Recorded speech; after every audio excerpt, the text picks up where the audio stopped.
Suamiku ternyata orang kaya. Bagian 35. Baiklah, Tuan. Saya akan menyerahkan putri saya ini untuk Anda. Jadi silakan hukumlah dia jika memang itu pantas dia dapatkan. Haryanto berkata dengan berat hati. Sedangkan mata Fiona terbelalak seketika. Ayah, apa kau sudah gila? Kau rela memenjarakanku demi perusahaan? Kau bukan putriku lagi. Apa?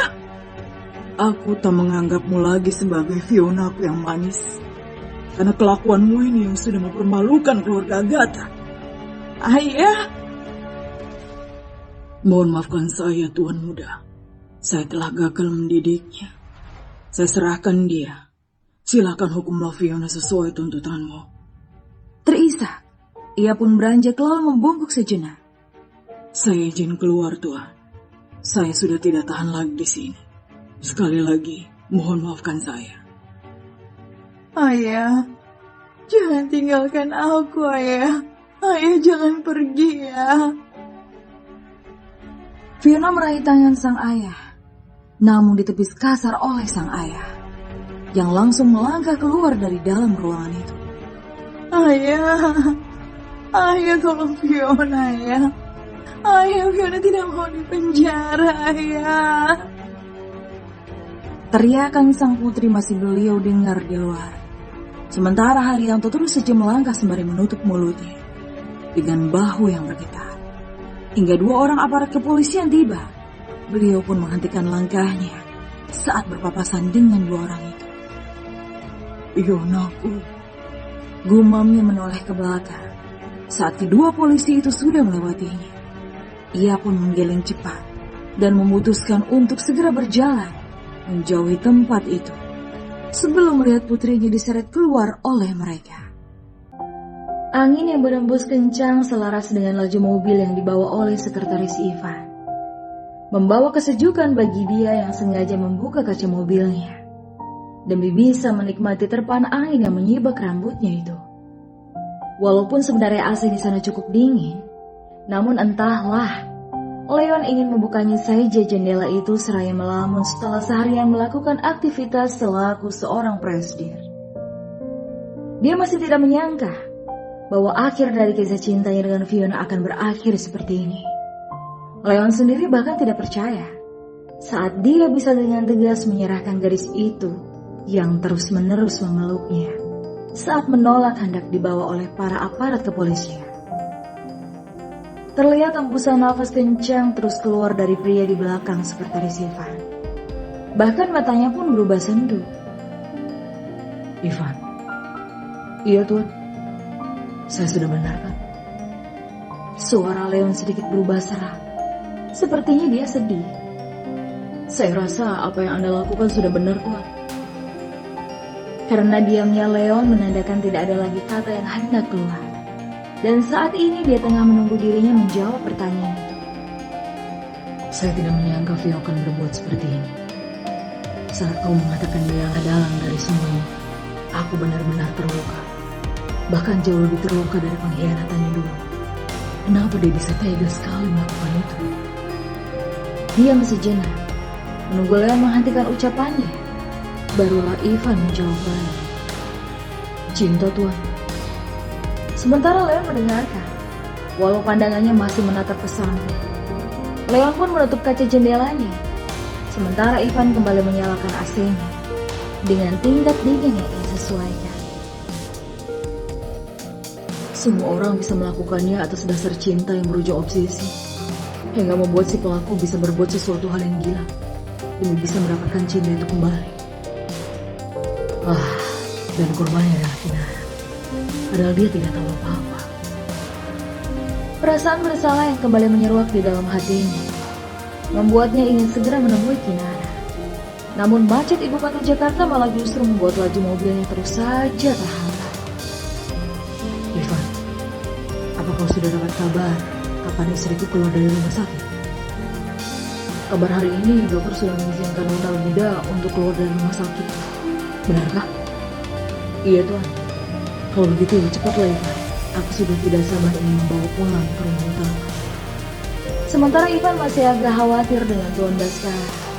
Beliau hanya mengizinkan Leon kembali dan belum ada ucapan tentang izin serta restu darinya. Namun ia tidak ingin membuyarkan perasaan bahagia dari tuan mudanya itu, dan hanya mampu memohon agar tidak terjadi sesuatu lagi dengan Nona Kinara. Di rumah sakit tempat Kinara dirawat, pintu ruangan VIP itu terbuka lebar. Kinara pun menebar senyum terhangatnya untuk sang suami yang sangat ia rindukan. Walaupun hanya sehari, ia meninggalkan Kinara untuk urusan pekerjaan. Namun karena rasa jenuh akibat tidak melakukan apapun, itulah yang membuat Kinara merasa senang saat suaminya kembali. Leon tersenyum. Kalian bisa keluar dulu. Titah Leon pada semua yang ada di sana, termasuk pada Ivan.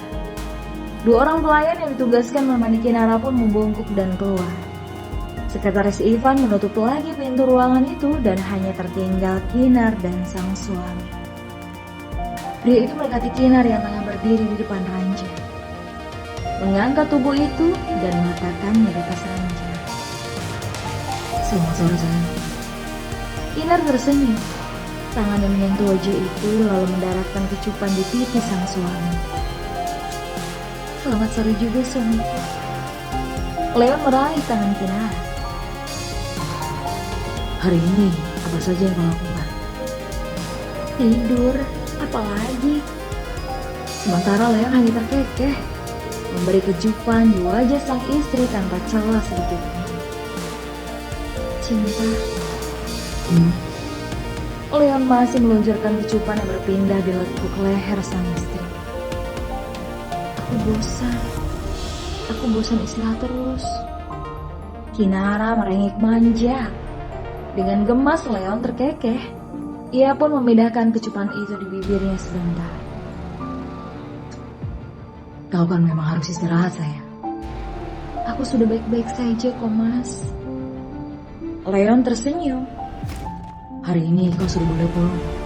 Kita pulang sekarang ya. Benarkah? Iya. Tapi apa mas Tara masih mau tinggal di rumahku? Sayang, bolehkah aku meminta? Apa? Aku ingin kau tinggal di rumahku. Tapi aku hanya orang kelas rendahan mas. Apa pantas aku tinggal di rumahmu? Siapa bilang tidak pantas? Leon kembali mengecup bibir Kinar dan bermain cukup lama. Kedua tangan Kinar terangkat melingkar di leher Leon. Dan Leon pun melingkari pinggang Kinara. Menikmati kecupan yang benar-benar membuat keduanya semakin hanyut di sana. Dan terlepas dengan sangat perlahan. Leon mengusap bibir itu dengan ibu jarinya. Pekan depan akan ada pesta meriah untuk kita. Kau dan aku akan menikah secara resmi, serta menunjukkan kepada khalayak ramai bahwa kau adalah istriku. Mata Kinar berbinar-binar, berbarengan dengan setetes air mata haru yang keluar dari sudut matanya. Dan Leon menyekanya. Kenapa diam saja? Kau mau kan? Tanya Leon, lalu mengecup bibir itu lagi sebentar. Aku hanya tidak tahu ingin berkata apa Mas Tara. Lidahku keluh. Kinara menangis haru, dan Leon kembali terkekeh. Ia pun mengeluarkan ponsel lalu menghubungi Ivan. Hingga tak lama pintu itu kembali diketuk setelah mendapatkan persetujuan Leon. Pintu itu terbuka, berbarengan dengan dua orang pelayan yang membawakan baju-baju bagus untuk Kinar. Yang jika dihitung mungkin ada 10 hingga 15 setelan baju. Kinar menelan salivanya saat melihat baju-baju itu di hadapannya. Silakan pilih yang mana yang ingin kau kenakan sayang. Luar biasa. Gadis itu mematung. Sayang. Apa aku pantas memakai ini, Mas? Tentu saja. Kau ratuku. Dia memanggilku ratuku. Andaikan tidak ada orang, pasti sudah kugigit bibirnya dengan cintaku. Cinta.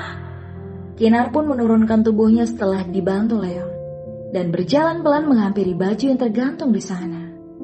Wah, Ini baju seperti ini mahal semua. Aku bingung ingin memilih yang mana karena semuanya bagus-bagus. Sementara Leon terkekeh melihat itu. Pilih saja salah satu yang ingin kau kenakan hari ini, sayang. Semua baju itu milikmu. Hah? Apa?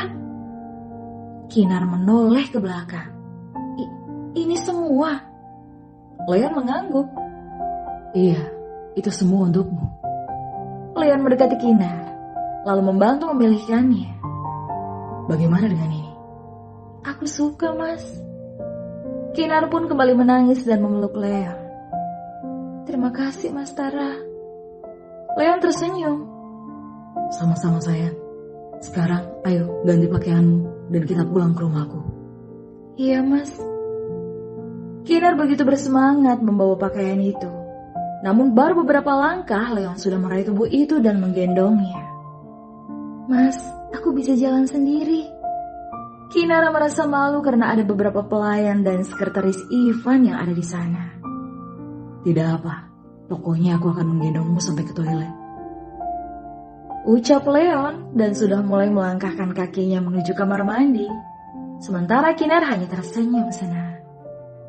Setelah siap mengurus semuanya, mobil yang membawa Kinar dan Leonard sudah mulai melaju. Leon meraih kepala Kinara agar mau menyandar di dada bidangnya, sembari sesekali mengecup kepala itu. Kinar tersenyum, merasa tidak percaya dengan apa yang dia dapatkan saat ini. Semua seolah seperti dongeng yang menjadi nyata. Jangankan untuk berani berhayal, bermimpi bertemu dengan sang pemimpin perusahaan terbesar di negara ini saja tidak pernah. Apalagi untuk menjadi istrinya. Kinar mendongak ke atas menatap Leon, yang langsung meluncurkan kecupan di bibirnya. Kinar mendorongnya pelan. Mas Tara, jangan. Kenapa? Kan ada dia. Kinar berbisik, namun Ivan masih bisa mendengarnya. Dan kini Ivan tersenyum di depan. Dia tidak akan melihat kita. Bukan begitu, Pak Sekretaris? Benar, Tuan. Silahkan lakukan apapun. Saya tidak akan melihatnya. Apapun katanya. Ngeri. Kau sudah dengar kan? Jadi santai saja. Tapi Mas... Leon kembali meluncurkan kecupan di bibir Kinara. Iya, Ivan memang tidak melihatnya. Namun suara kecupan bibir yang beradu di belakang sudah pasti terdengar Ivan. Iyalah, dia kan tidak tuli. Sial. Suasana jadi panas begini sih. Sehingga jiwa kesendiriannya tiba-tiba meronta. Sabar ya Ivan. Cukup lama keduanya berada dalam kecupan itu, hingga Kinar mulai mendorong wajah Tara dan mengakhiri. Leon mengusap-usap bibir manis di hadapannya. Cinta, aku ingin ke warung kopi. Untuk apa kesana lagi, sayang? Ingin melihatnya saja, boleh ya? Di sana masih sangat berantakan. Aku tahu, Mas, tapi tolong izinkan aku ya. Ivan, bawa laju mobil ini menuju warung kopi istriku. Baik, Tuan. Dan saat mendengar itu, Kinar pun langsung tersenyum. Sementara Leon kembali meraih wajah Kinar dan mendaratkan kecupan lagi di sana. Dia masih belum puas bermain dengan bibir manis sang istri yang sangat candu untuknya. Mobil terus melaju hingga sampailah mereka di sebuah kawasan yang lumayan padat penduduk. Kinar menatap nanar warungnya yang memang masih sangat kacau. Dengan atap dan tembok yang separuhnya hancur. Juga garis polisi yang melingkar ke seluruh dari puing-puing bangunan warung itu. Maaf ya ayah, warungmu jadi hancur. Kinar merasa sedih. Mau turun atau di sini saja? Leon memeluk Kinar dari belakang, lalu mengecup bahunya. Sementara gadis itu hanya diam saja. Pikirannya kembali pada kejadian malam itu. Wanita biadab, wanita jalan, wanita hina. Semua kata-kata hinaan yang keluar dari mulut bibinya, Bang Gani, dan juga Monik tiba-tiba terngiang. Teganya kalian. Kinara menundukkan kepala seraya menangis. Sayang, kau baik-baik saja. Leon kembali bertanya saat melihat Kinar kembali menangis. Kinar mengangguk pelan lalu menyeka air matanya. Di mana mereka, Mas? Bisanti, Banggani, dan Monik. Mereka berada di lapasnya. Bolehkah aku mengunjungi mereka? Untuk apa lagi sayang? Biarkan mereka menerima hukumannya. Bersambung.